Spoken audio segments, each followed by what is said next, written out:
के बीच में और गंगा और जमुना की तहजीब को वो ओसने का काम करती है।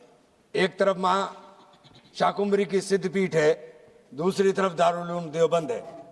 मैंने लास्ट टाइम भी एक डिमांड रखी थी माननीय मंत्री जी से कि सहारनपुर के रेलवे स्टेशन का नामांकन माँ शाकुंभरी देवी के नाम पर कर दिया जाए। मैं माननीय रेल मंत्री जी से आग्रह करना चाहता हूँ, बहैसियत मुसलमान आपसे एक डिमांड कर रहा हूँ और बहुत अपने क्षेत्र की बड़ी डिमांड कर रहा हूँ।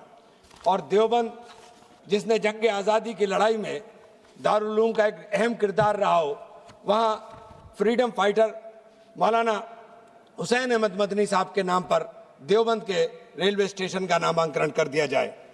आपने जो वादे किए, निश्चित रूप से मैं अपने जनपद के लिए तरफ से आपका धन्यवाद करता हूं कि आपने वंदे भारत लखनऊ स्टार्ट की। एक वादा आपका पेंडिंग है, वो याद दिलाना चाहता हूं कि इलाहाबाद के लिए भी आपने हमसे वादा किया था। चूंकि हमें हाई कोर्ट मिल नहीं रहा है और हाई कोर्ट हमारा दुर्भाग्य है कि हमारा दूसरे जो राजस्थान का हाई कोर्ट हमसे नजदीक है।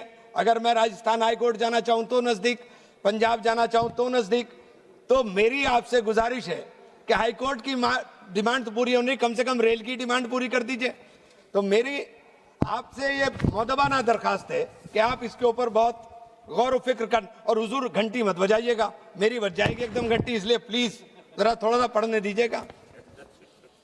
माननीय सभापति महोदय, हमें यहाँ बोलने का जो अधिकार मिला, यहाँ जो खड़े होने का अधिकार मिला, वो बाबा साहेब भीमराव अंबेडकर का सपना था। और उस बाबा साहब भीमराव अंबेडकर का धन्यवाद करते हुए मैं आपसे कहना चाहता हूं कि रेल जो थी वो गरीबों के लिए हुआ करती थी। कभी ये रेल चलती थी गरीबों के लिए, ये रेल रोजगार का साधन होती थी, रेल ऐसा साधन होती थी जहां हमें रोजगार मिलता था। लेकिन आज बदकिस्मती है कि रेल चमकते विज्ञापनों में रफ्तार का शोर है, मगर गरीबों की रेल आज भी बेजोर है। कर्ज की बेड़ियों में जकड़ रहे हैं भविष्य को, आपकी नीतियों का बस यही निचोड़ है। मैं आपसे आग्रह करना चाहता हूं कि जो रेल के अंदर जो कर्मचारी चलने का काम कर रहे हैं, चूंकि पहले रेल के अंदर भर्ती चलती थी, आरक्षण के माध्यम से दलित वर्गों को, शोषित वर्गों को एक नौकरियों का साधन मिलता था, वो सब कम हो गया, खत्म हो गया। और आपने ठेका व्यवस्था शुरू करी और ठेकेदारों ने ऐसा उत्पीड़न कर्मचारियों का किया हुआ है। मैं आ रहा था लखनऊ से वंदे भारत ट्रेन से, तो उस ट्रेन के अंदर जो कर्मचारी थे, उनकी व्यथा सुनकर के मेरी आंख के अंदर आंसू आ गए। 7 दिन के अंदर कोई छुट्टी नहीं मिलती, मंडे के दिन उनको शायद एक दिन छुट्टी मिलती है, और उनको 11,000 रुपए से 16,000 रुपए तक का वेतन मिलता है।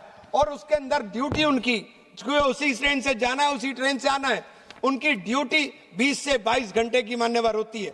तो ये इतनी खतरनाक स्थिति है कि जो न्यूनतम वेजेस मिलने चाहिए, वो न्यूनतम वेजेस भी रेलवे के अंदर ठेकेदार, हो सकता है कि मंत्री जी की जानकारी में ना हो, मैं आपकी जानकारी में डालना चाहता हूं कि जो रेलवे के जो ठेकेदार हैं, वो इस कदर उत्पीड़न लोगों का कर रहे हैं, क्योंकि उन्होंने जो ठेके व्यवस्था के ऊपर सारी चीजें और गुणवत्ता के ऊपर, खास तौर से खाने के लिए हो या उसके अंदर सफाई की थोड़ी सी व्यवस्था तो मुझे सुधरी भी मिली। मैं ये बात भी कहना चाहता हूं कि सफाई की व्यवस्था सुधरी मिली, लेकिन उन लोगों का जो उत्पीड़न हो रहा है, खास तौर से उनको तनख्वाह नहीं मिलती। और वंदे भारत जैसी ट्रेन जिसमें सोने के लिए बर्थ भी नहीं है, तो आप उनकी स्थिति समझ लीजिए क्या होगी, कि उनकी स्थिति क्या हो गई है। तो ऐसी स्थिति रेलवे के अंदर जो, क्योंकि बेरोजगारी इतनी है, रोजगार मिलता नहीं, तो बेचारे उसी काम के लिए करने पर। तो मैं माननीय मंत्री जी से आग्रह करूंगा कि आप इसके ऊपर खास तौर से विचार करें कि जो रेलवे के कर्मचारी हैं, जो रेलवे के अंदर चाहे वो ठेके पर ही काम कर रहे हो, वो हमारे और आपके ही है, और उन गरीबों को रेल एक साधन बन सके उनके लिए, उसके लिए आपसे आग्रह करना चाहूंगा।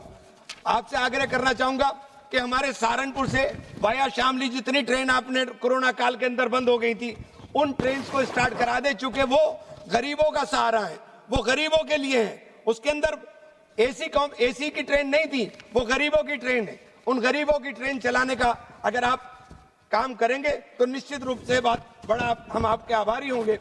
तीसरी चीज हमारे साथी समाजवादी पार्टी के सांसद ने उठाया था, जो अंडरपास है, उसमें काफी हद तक आपने शेड लगाए, उसके लिए आपको बधाई। लेकिन जहां रह गए शेड, अगर फ्लाईओवर नहीं बन सकता तो जो आपने शेड रह गए उन जगहों पर शेड के अंदर एक तो शेड की व्यवस्था कर दी है और उनके अंदर टनल में जो बनाई है उनमें लाइट की व्यवस्था कर दें, क्योंकि वहां बिल्कुल अंधेरा रहता है, घनघोर अंधेरा। तो ये दो काम एक बहुत आपसे आग्रह के साथ कहना चाहूंगा। और फिर आपने मुझे बोलने का मौका दिया, क्योंकि मैं माननीय अधिष्ठाता महोदय को देख रहा हूं कि आप बार बार देख रहे हैं मेरी तरफ। मैं बस खत्म करने चाह रहा हूं। अमीरों के आंगन में तो बस बहारे ही बहारे हैं, गरीब की बस्ती में तो बस सन्नाटे और शरारे हैं।